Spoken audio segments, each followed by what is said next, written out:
Assalamualaikum lur, sehat walafiat kabeh yo kalian yo.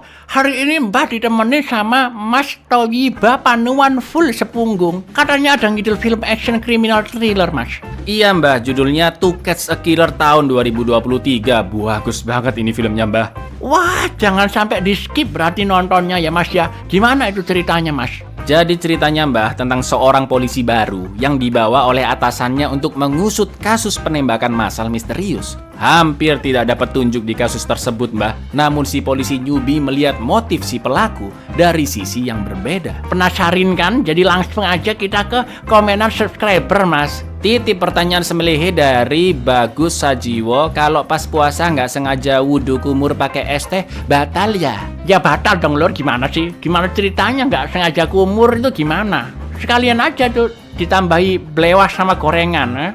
Puas, tak cakot kamu lama-lama lur. Monggo sekecaakan.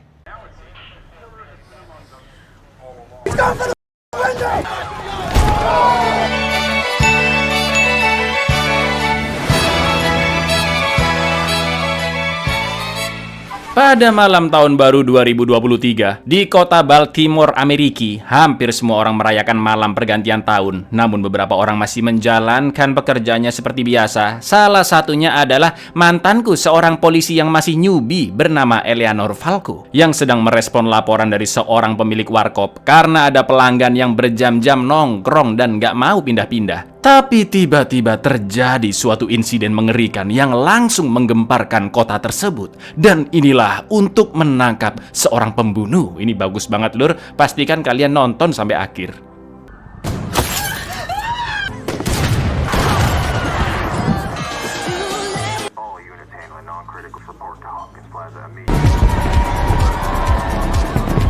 Ya, puluhan orang tewas mendadak karena ditembak oleh sniper misterius tepat ketika kembang api terjadi. Eleanor pun langsung OTW ke salah satu TKP penembakan yang berada di sebuah apartemen. Sesampainya di sana, untuk mencegah insiden terjadi lagi, Eleanor pun mematikan lampu agar si pelaku kesulitan melihat ke dalam apartemen. Selain itu, lewat speaker di koridor, pihak apartemen juga mengingatkan para penghuni untuk menjauh dari kaca, memadamkan lampu unit dan jangan meninggalkan gedung. Karena pelakunya masih berkeliaran dan dia akan lebih mudah menembak orang-orang yang lari berhamburan keluar dari gedung. Tak lama kemudian polisi sudah datang ke setiap TKP penembakan untuk menganalisis dari manakah arah peluru ditembakkan. Ternyata semua korban ditembak dari sebuah unit di apartemen Redwood yang memang tidak jauh dari sana. Lalu tiba-tiba 23 degrees.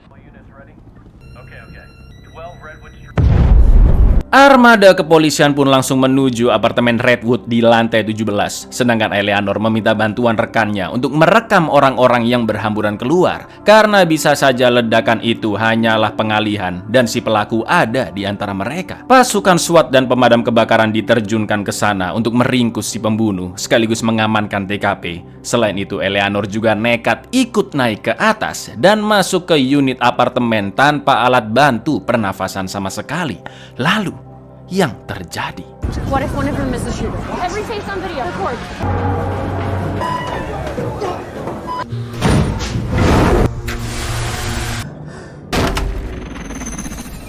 Untungnya Eleanor hanya berhalusinasi jatuh dari apartemen yang sebenarnya dia pingsan kekurangan oksigen. Eleanor pun ditolong oleh petugas FBI bernama Jack McKenzie dan juga seorang kru medis. Ketika sedang dibantu agar kesadarannya kembali, Eleanor melihat Geoffrey Lamarck, agen FBI yang akan mengusut insiden tersebut. Lalu menurut data kepolisian, unit apartemen itu milik seorang konsultan keuangan asal Norwegia yang sekarang berada di kota Oslo. Namun apartemen itu dia dapatkan sebagai bentuk pelunasan hutang lur dan memang sudah lama tidak ditempati. Setelah itu ketika akan OTW ke lantai bawah, Eleanor pun ditegur oleh atasannya karena nekat naik ke TKP tanpa alat bantu pernafasan, yang jadinya petugas medis harus buang-buang waktu ya kan, naik menolong Eleanor ke lantai 17, padahal petugas medis bisa membantu para korban sipil. The owner's Norwegian. Says he never laid eyes on the condo. We got 17 flights and no gas mask. Wasting precious medical time here, Falco. Di kantor polisi Baltimore, Lamarck pun menjelaskan progres penyelidikan insiden tersebut. Dan mulai dari sini kita sebut kasus Baltimore aja ya lur ya. Terhitung 29 korban tewas tertembak dan tidak ada satupun peluru yang meleset. Anehnya sama sekali tidak ditemukan bekas selongsongan peluru, helai rambut, ataupun sidik jari di TKP. Menurut Lamarck, pelakunya bukanlah kelompok teroris karena biasanya setelah insiden terjadi akan tersebar informasi di internet tentang teroris yang mengklaim jika mereka berada di balik kasus Baltimore. Selain itu, Lamarck yakin jika pelakunya adalah seorang individu yang begitu teliti dan sangat terlatih dan bisa jadi memiliki gangguan jiwa. Karena sampai saat itu belum ada yang mengetahui apa motifnya dan masing-masing korban juga tidak ada keterkaitan khusus, yang mana artinya penembakan itu memang terjadi secara random lur. 29 victims. Every shot found its mark. We'll hear this man called terrorist. It's a person. We find them, we find our guy. Setelah itu tanpa sengaja Lamarck mendengar obrolan Eleanor dan rekannya, yang mana Eleanor mengatakan jika si pelaku membunuh korbannya seperti seseorang yang sedang menepok nyamuk, atau dengan kata lain si pelaku menembak orang-orang tersebut tanpa memikirkan korbannya dan tanpa rasa bersalah sedikit pun. Tertarik dengan kemampuan analisis Eleanor, Lamarck pun lanjut ngobrol dengannya dan bertanya apa yang dipikirkan Eleanor tentang kasus ini. Eleanor pun menjelaskan kepada Lamarck jika menurutnya si pelaku hanya ingin mencari kepuasan psikis. Eleanor juga yakin cepat atau lambat si pelaku akan melancarkan aksinya lagi karena dia enjoy menembak para korbannya sampai puas. Namun itu semua masih sebatas perkiraan Eleanor karena belum ditemukan petunjuk apapun terkait pembunuh tersebut. Do you have a feeling? Yes, because he liked it. Looking for destruction. I think he's looking for relief. What's your name? Eleanor Falco, sir. Lamar. He killed 29 people. Otherwise, he would have stopped at 2. Keesokan harinya, Eleanor diminta Lamarck untuk menemuinya di sebuah warkop bersama agen FBI lainnya yaitu Jack. Sebelumnya Lamarck sempat memeriksa berkas-berkas pribadi Eleanor yang ternyata dia memiliki masalah mental. Menurut Lamarck, Eleanor dapat lebih mudah memahami sikap pelaku penembakan yang kemungkinan besar juga memiliki masalah mental. Selain itu, Eleanor juga memiliki daya analisis yang kuat. Lamarck pun akan menarik Eleanor dan Jack sebagai asistennya untuk menyelesaikan kasus Baltimore. Karena Lamarck merasa orang-orang di kepolisian Baltimore tidak bisa diandalkan selain mereka berdua. You're potentially you're as fucked up in the head as he is. Right now, believe it or not, that's you two. So don't fuck it up. I'm surrounded by jackals and clowns. Krop and Marquand are I'd be working for the Bureau. me, basically. Eleanor pun dipindah tugaskan ke kepolisian Boston yang juga satu area dengan kantor FBI Boston. Mereka pun menjalani rapat dengan dua pejabat kepolisian lainnya yaitu Krupp dan juga Marquand. Setelah itu Jack mulai menjelaskan progres penyelidikan kasus bahwa agen real estate akan mengecek berkas-berkas unit apartemen TKP selama 6 bulan terakhir. Sayangnya karena tidak ada yang tinggal di sana, maka polisi tidak bisa mencari petunjuk lewat saluran telepon ataupun koneksi internet. Selain itu pemilik sudah mengecat unitnya sebelum pandemi, tepatnya 2 tahun yang lalu. Dan polisi akan menelpon perusahaan yang mengecat sekaligus siapakah tukang yang mengerjakannya.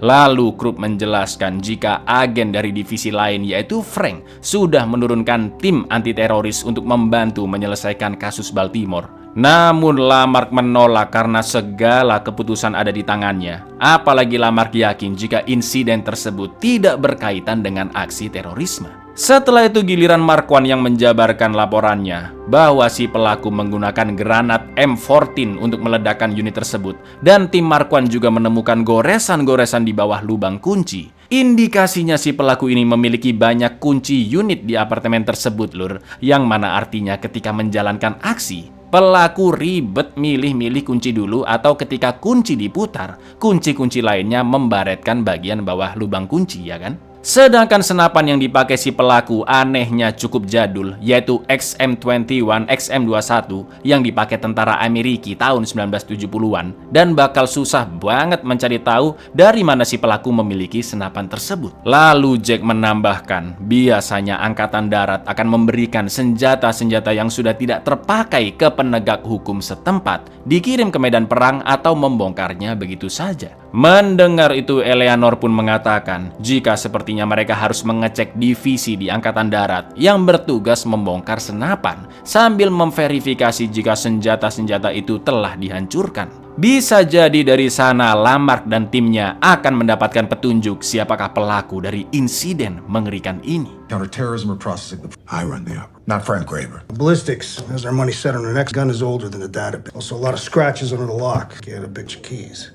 But who actually verifies that they're destroyed? To keep a record. Seusai rapat, Eleanor bertanya ke Jack mengapa Lamarck ogah-ogahan divisi lain terlibat dalam kasus. Jack pun mengatakan bahwa selama Lamarck bekerja di kepolisian, penyelidikan sering menjadi kacau karena terlalu banyaknya divisi yang ikut campur. Setelah itu mereka bertiga pun sampai ke ruang mayat dan tidak menemukan satu pun keterkaitan antar korban. Bukan ras tertentu yang dibunuh, tidak ada hubungannya dengan perang geng, masalah politik, terorisme, maupun konflik antar negara, lur. Intinya korban-korban itu dibidik secara random oleh si pelaku, dan saking akuratnya si pelaku bisa membunuh mereka semua hanya dengan sekali tembak saja. Lamarck yakin pelakunya adalah sosok yang benar-benar terlatih dalam kemampuan sniping. Entah dia adalah lulusan militer atau atlet penembak jitu. Melihat jasad-jasad di ruangan itu, menurut Eleanor, si pembunuh tidak merencanakan aksinya. Namun Lamarck dan Jack tidak setuju, karena mana mungkin seseorang membawa senjata sniper jadul tanpa merencanakan sesuatu, ya kan? Lalu tak lama kemudian seorang polisi memberitai jika sang pelaku sudah ditemukan dan akan segera ditangkap. Different genders, different races. There's no pattern. He was trespassing, affecting the police. Old sniper rifle? Sir, they have him. What do you mean they have him? Who has him? Di TKP, Frank yang ternyata memimpin operasi mengatakan bahwa ketika penyidikan sedang berlangsung, seorang remaja laki-laki yang kita sebut saja Pak Ijo tiba-tiba membunyikan alarm di mana-mana. Polisi pun akan meminta keterangannya, namun Pak Ijo malah mengunci dirinya di kamar, juga mengancam akan membunuh semua orang. Selain itu, menurut pengamatan Frank dan timnya, Pak Ijo adalah pengidap gangguan mental ADHD, ADHD, sering bolos sekolah karena dibully, suka menonton video terkait terorisme, dan belum lama pamannya membawa Pak Ijo ke komunitas senjata api. Namun menurut Lamarck itu semua tidak membuktikan jika Pak Ijo benar-benar memiliki senjata, khususnya sniper jadul XM21. Namun Frank tidak menggubris perkataan Lamarck dan pasukannya pun diperintahkan untuk segera meringkus Pak Ijo di kamarnya. Tapi yang terjadi, He takes every bar. PhD, skips school because For certain that he's armed? said he was gonna kill everyone. Where's your weapon?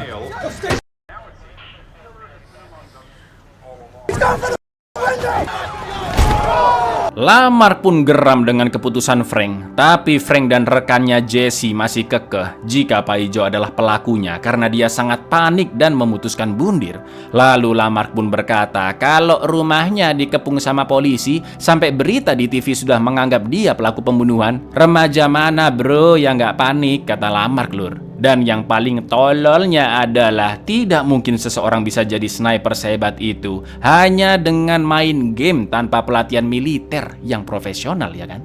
If it wasn't him, how come he jumped? I don't know. Maybe he said, or admit a colossal. You don't get to become a first playing video games. Keesokan harinya Lamarck, Jack, dan Eleanor akan menginterogasi 3 tukang yang 2 tahun lalu mengecat unit apartemen Redwood lantai 17 alias TKP kasus Baltimore yang salah satunya bernama Rodney Lang. Dari mereka bertiga, hanya Lang lah yang ribet membawa anaknya yang masih bayi ke kantor polisi karena alasannya istri sedang bekerja. Mereka bertiga memiliki alibi masing-masing saat insiden terjadi dan juga tidak ada keterkaitan satu sama lain. Namun Lang mengaku jika dialah yang mengecat kamar tidur dari apartemen tersebut dan juga bekerja di 2 perusahaan cat sekaligus. Right? Regular at deluxe. Well, We worked the lounge together. no, I did the bedrooms, I'm sure.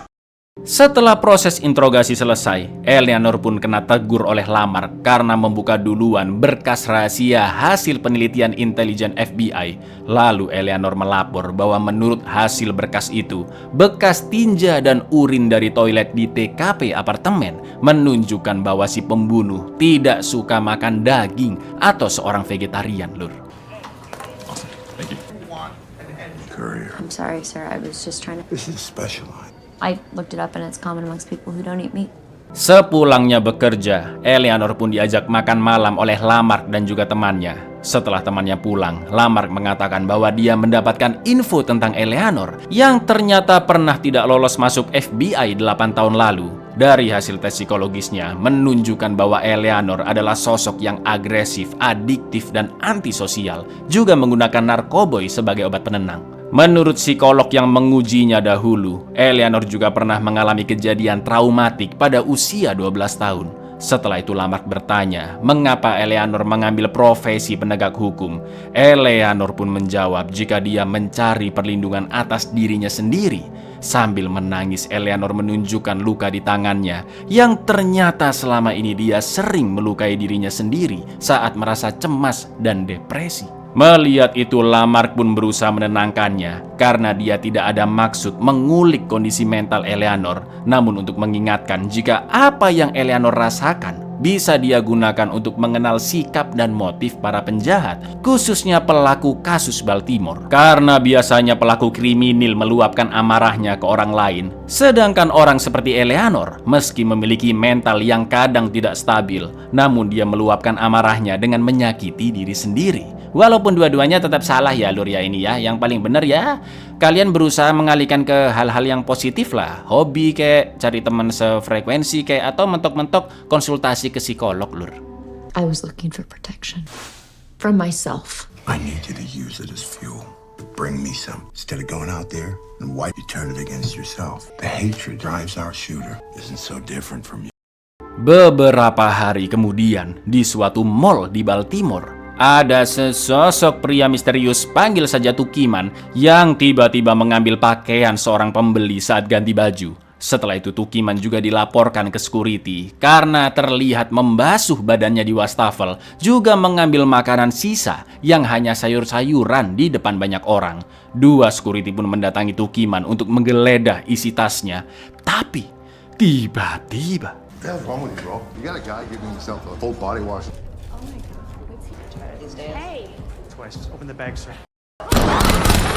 dengan ini kita sudah mengetahui Lur, jika pelaku dari kasus Baltimore adalah Tukiman, ya kan?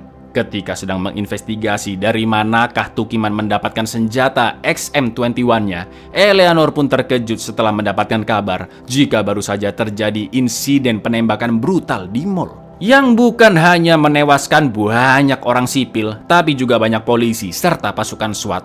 Sayangnya Tukiman selalu berjalan nunduk dan mengenakan hoodie Lur, jadi CCTV tidak bisa melihat wajahnya, juga tidak ada bekas sidik jari yang dia tinggalkan. Namun dari CCTV sempat terlihat Tukiman yang membuang bajunya di dalam tong sampah toilet.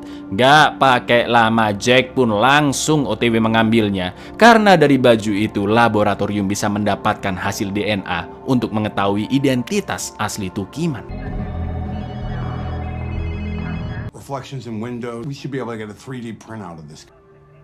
That's his shirt. Take me to that restaurant. Yeah, sure. Eleanor melihat rekaman insiden itu dari kacamata yang berbeda. Menurutnya Tukiman datang ke mall tersebut hanya untuk mandi, ganti baju, dan cari makan Lur. Yang mana dia hanya mengambil sayuran, dan itu membuktikan Tukiman memang seorang vegan. Lamarck dan Eleanor pun terkejut melihat aksi Tukiman yang menembak orang-orang di sekelilingnya dengan santai, berdarah dingin, sangat terlatih menembak, dan sangat tenang. Bahkan dia juga membunuh pasukan SWAT dengan menyeting jebakan granat di waktu yang tepat. Luar biasa edan. You came here to eat, to get new clothes, to clean up.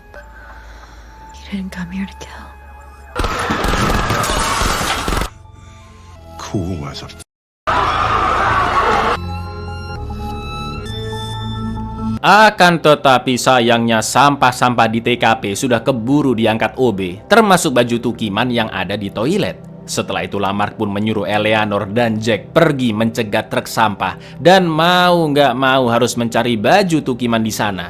Lamarck pun panik jika dia akan segera dipecat karena kecolongan petunjuk penting yang terlanjur diangkat truk sampah. Namun sebelum pergi, Eleanor mengingatkan Lamarck untuk meminum obat penenangnya dan jangan terlalu overthinking. Lalu sesampainya di tempat pembuangan umum Baltimore, sambil dibantu oleh abang-abang tukang sampah, Eleanor dan Jack terus mencari-cari kaos Tukiman di gunungan sampah. Dan alhamdulillahnya mereka pun berhasil menemukannya Lur. Work side by side with Mackenzie. Stop that truck. If we... I can't tell what's a heart attack or I'm gonna get... Take your pills. Ignore the clowns. Fight the drug.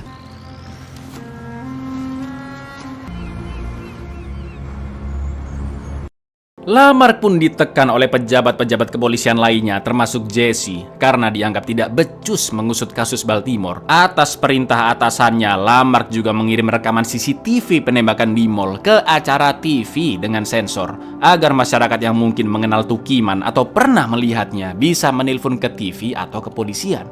Setelah ditelaah lewat CCTV, senjata yang digunakan Tukiman lagi-lagi adalah senjata jadul, yaitu submachine gun yang bernama HDM. Lalu Marquand memberikan sebuah list berisi ratusan pemilik senjata jadul yang legal sejak 50 tahun lalu. Dan sebagian besar dari mereka adalah pensiunan angkatan bersenjata, Lur. Lamar dan kawan-kawan pun harus mengecek satu persatu kira-kira siapa yang paling terkait pada kasus Baltimore ini. Tapi tentunya itu akan memakan waktu dan sangat susah, ya kan? Namun menurut Eleanor, bisa saja seorang pensiunan menurunkan senjatanya ke anaknya atau keluarganya yang lain. Di samping itu, Krupp juga menjelaskan bahwa Tukiman menggunakan sepatu yang biasa dipakai oleh tukang dan terdapat serbuk gergaji, serpian kayu, serta ada bekas cat. Mendengar kata-kata cat, satu-satunya keterkaitan kasus ini dengan benda tersebut adalah ke para tukang yang mengecat apartemen Redwood alias TKP di awal film yang meledak. Eleanor pun mencurigai Rodney Lang karena hanya dia yang membawa anaknya saat diinterogasi, yang menurut Eleanor dia melakukan itu hanya untuk mengalihkan perhatian. Tak lama kemudian hasil lab kaos Tukiman pun selesai, dan dari sisa-sisa rambut juga partikel kulit yang tertempel di sana, Tukiman diduga pernah mengalami trauma di kepala yang cukup parah. Cat work boots, also sawdust, wood chips, and paint. Turn results just hairs brittle near the end. Setelah itu ada seseorang yang sangat mencurigakan telepon ke siaran TV, Lur. Dia memaki-maki banyak hal tentang pemerintah Amerika lah dan juga mengancam pembawa acara TV. Gak pakai lama, kepolisian pun berhasil melacak lokasi si penelpon yang bernama David, seorang anggota komunitas senjata rifle, juga anggota dari suatu grup yang menentang pemerintah. Lalu Lamar, Jack, Eleanor, serta timnya pun segera menuju ke lokasi terakhir David, yaitu di kota Somerset. Di perjalanan, Eleanor mengatakan kepada Lamar bahwa Tukiman adalah seorang penyendiri, bukan tipe orang yang gabung komunitas seperti David. Karena Eleanor terus menyampaikan pendapatnya, Lamar pun sampai membentak Eleanor dan menyuruhnya untuk mengikuti perintah atasannya, sebagaimana Lamar yang mau tidak mau, suka tidak suka harus tetap menjalankan misi dari orang yang jabatannya lebih tinggi darinya. 3%. Our guys alone are not a joint. This is not our... Sir, with all due respect... Oh, God damn it, Eleanor! Sesampainya di lokasi, yaitu di Alfamart cabang Amrik, terdapat David dan 3 temannya yang sedang belanja cemilan. Tak lama kemudian, Marquand, Eleanor, dan juga Jack pun datang ke sana pura-pura membeli barang. Lalu diam-diam menyuruh pelanggan-pelanggan lain, termasuk bapak kasir, untuk keluar dengan tenang. Akan tetapi, halah, ada satu ini loh mbak-mbak ini nggak ngerti maksud Eleanor, Lur, yang membuat David dan teman-temannya curiga. Pada akhirnya, Marquand dan Jack pun langsung mengeluarkan pistolnya. Lalu, yang terjadi...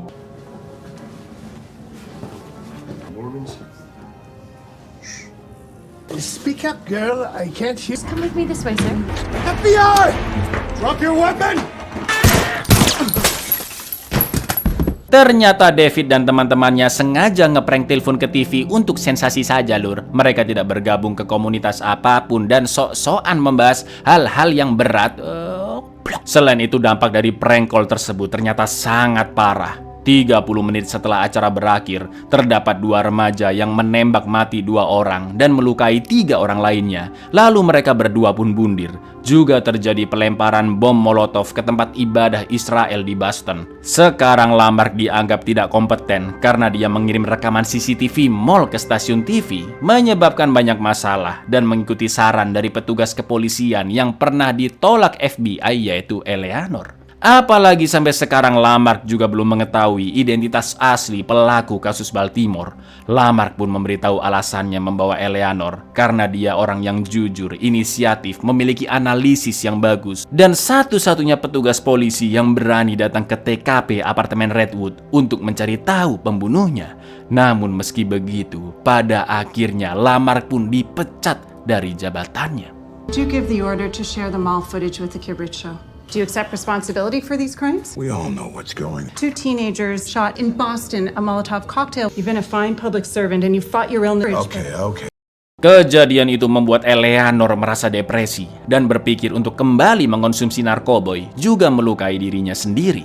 Lalu ketika mandi, Eleanor memperhatikan cat langit-langit di kamar mandi yang sudah ngelotok dan membuatnya teringat dengan Rodney Lang. Malam itu juga Eleanor pun menemui Lang di kediamannya dan bertanya kenapa dia bisa menjalankan 2 pekerjaan cat di 2 tempat sekaligus. Atau dengan kata lain, bisa jadi Lang memberikan salah satu kunci apartemen Redwood ke seseorang untuk menyelesaikan tugas yang seharusnya dia kerjakan. Pada akhirnya Lang mau menjelaskan yang sebenarnya dan Eleanor pun buru-buru memanggil Lamarck ke sana.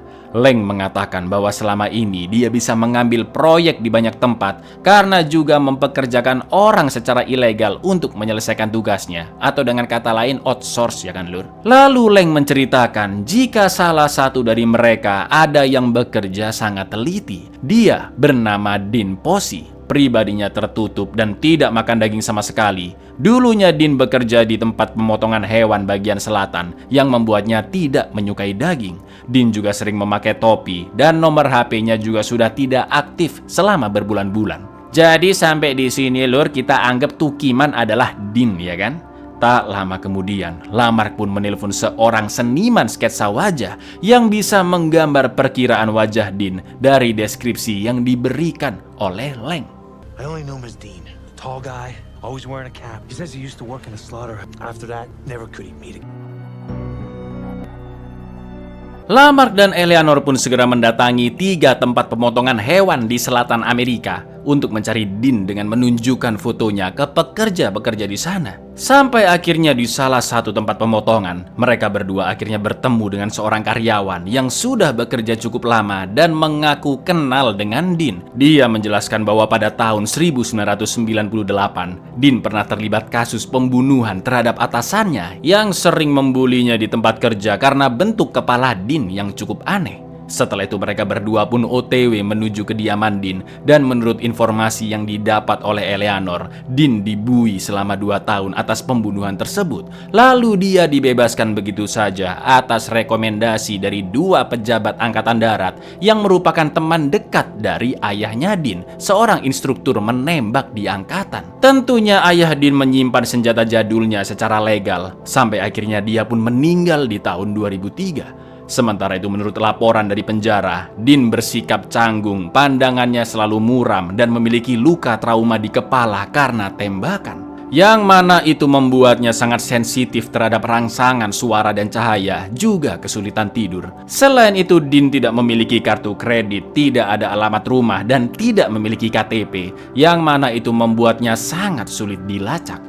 Just support letters from her and General Benjamin's father, card, no home address, social security, post, head trauma, gunshot, sensitive to sound and light, throat, awkward young man, downcast gaze, child. Sesampainya di sana, Lamarck pun melarang Eleanor untuk menelpon Jack karena khawatir petunjuk berharga itu bocor ke FBI. FBI pun menyerbu tempat itu dan bisa-bisa Dean kabur dari sana, ya kan? Tak lama kemudian datanglah ibunya Dean yang langsung mengklakson mobil mereka. Kita panggil saja sesuai nama aktrisnya, yaitu Rose Lur. Melihat plat nomor mobil Lamarck, Rose pun sudah mengetahui apa tujuan mereka. Akan tetapi Rose mengaku sudah lama tidak melihat anaknya. Lamarck pun mengatakan jika dia ingin menangkap Dean hidup-hidup, yang akhirnya Rose mempersilakan Eleanor dan Lamarck masuk ke rumahnya. Helping you kill my son. Help us catch him alive. Rose pun menjelaskan jika terakhir dia bertemu anaknya ketika pandemik saat semua orang mengunci diri di rumahnya. Dean juga sering mengembara sendirian dan tinggal di tengah hutan atau rumah-rumah kosong. Lalu Eleanor pun bertanya siapa yang menembak kepala Dean hingga membuatnya trauma. Dan Rose pun menjawab jika almarhum suaminya lah yang tidak sengaja menembak kepala Dean 2 kali ketika masih kecil. Tapi untungnya masih bisa diselamatkan. Dean pun terbaring koma selama hampir setahun, namun sikapnya berubah drastis ketika dia siuman. Dean mulai membenci keramaian, dia dibully oleh teman-temannya, dan ayah Dean pun mengajarkannya cara menembak untuk membela diri. Bahkan Dean sempat diarahkan masuk ke Angkatan Darat, namun dia gagal karena kepribadiannya yang aneh. Dean yang awalnya adalah anak baik, berubah menjadi suka menyendiri dan akhirnya memendam benci yang amat dalam ke semua orang. Setelah itu, Lur, Eleanor melihat ada 2 cangkir di meja teras belakang, juga celana boxer cowok yang sedang dijemur. Loh. Sampai akhirnya Eleanor melihat seonggok rumah kecil yang berada tidak jauh dari sana, di mana jendelanya menghadap ke arah Lamarck dan Eleanor. Lalu, tiba-tiba, unfit for service. You said that you could keep him alive, so what can you do? Don't move! He'll kill you. Wah, ngeri sumpah.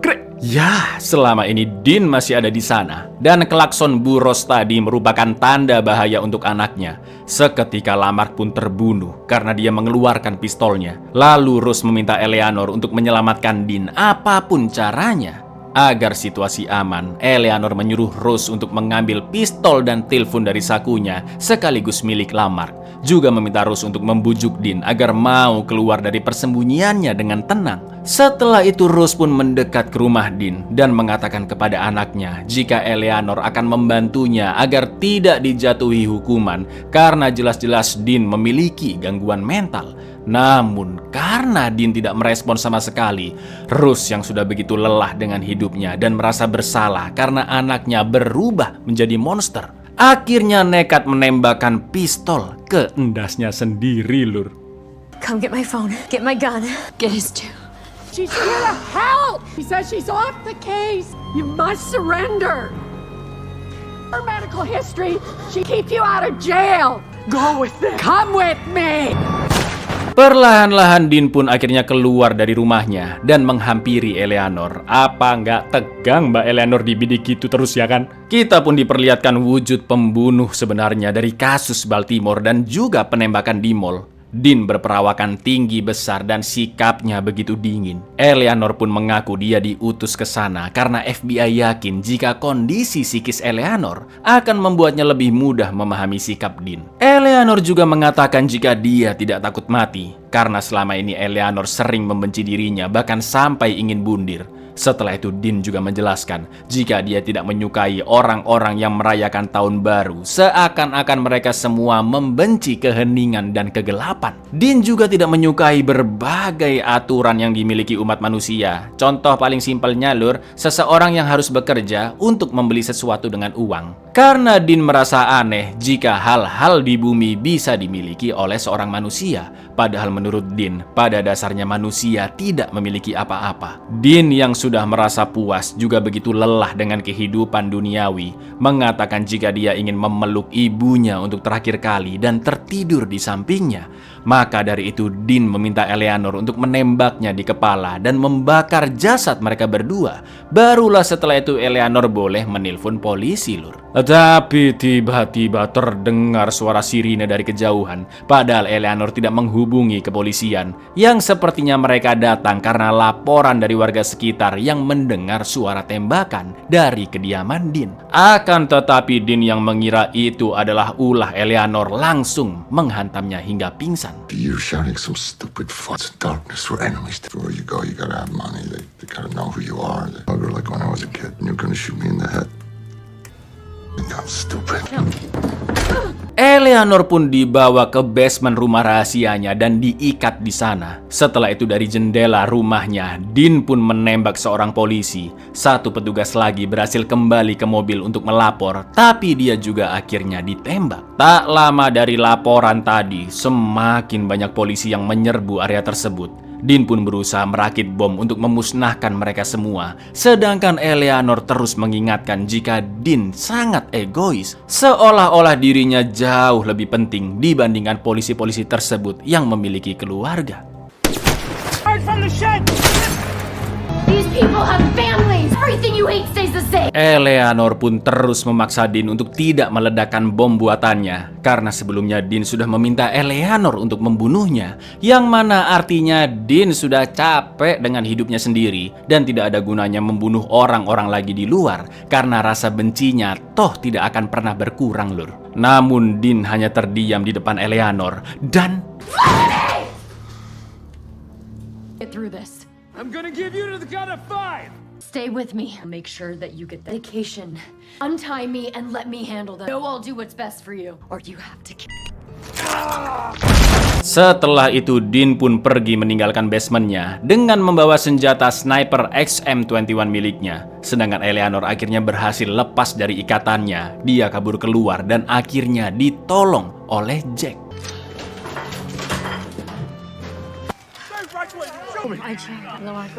Dalam kondisi tertatih-tatih, Din pun berjalan melewati kegelapan menuju ke sebuah gedung terbengkalai. Sementara polisi mengikuti jejak kakinya dan menemukan Din yang sedang duduk lemas terdiam. Sampai akhirnya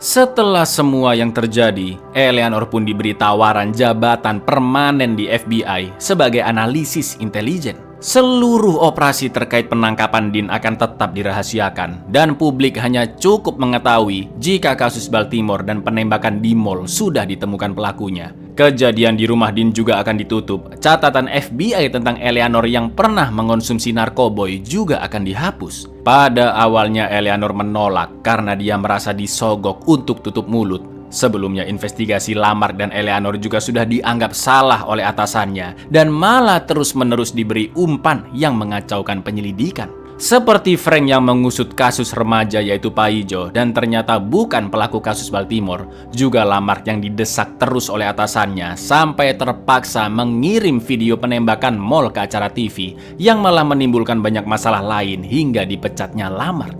Namun Jesse mengatakan jika Eleanor juga telah melakukan pelanggaran karena masih mengusut kasus Baltimore setelah Lamarck diberhentikan. Maka dari itu FBI pun menyarankan win-win solution. Kasus pembunuhan massal akan dianggap selesai dan Eleanor mendapatkan jabatan sebagai analis. Pada akhirnya Eleanor pun menerima keputusan tersebut. Namun dengan beberapa syarat. Eleanor ingin menjadi agen FBI khusus. Lamarck wajib diberikan medali penghormatan dan seluruh gaji beliau sampai pensiun harus dikirim ke keluarga Lamarck. The entire operation will remain classified. Bureau cracked the case. But still, you illegally interrogated him without a lawyer. Is this your way of buying my silence? He's trying to help you. I don't want to be an analyst. Make me special agent. You know I deserve. I want you to honor Lamarck with a posthumous medal. We can do that.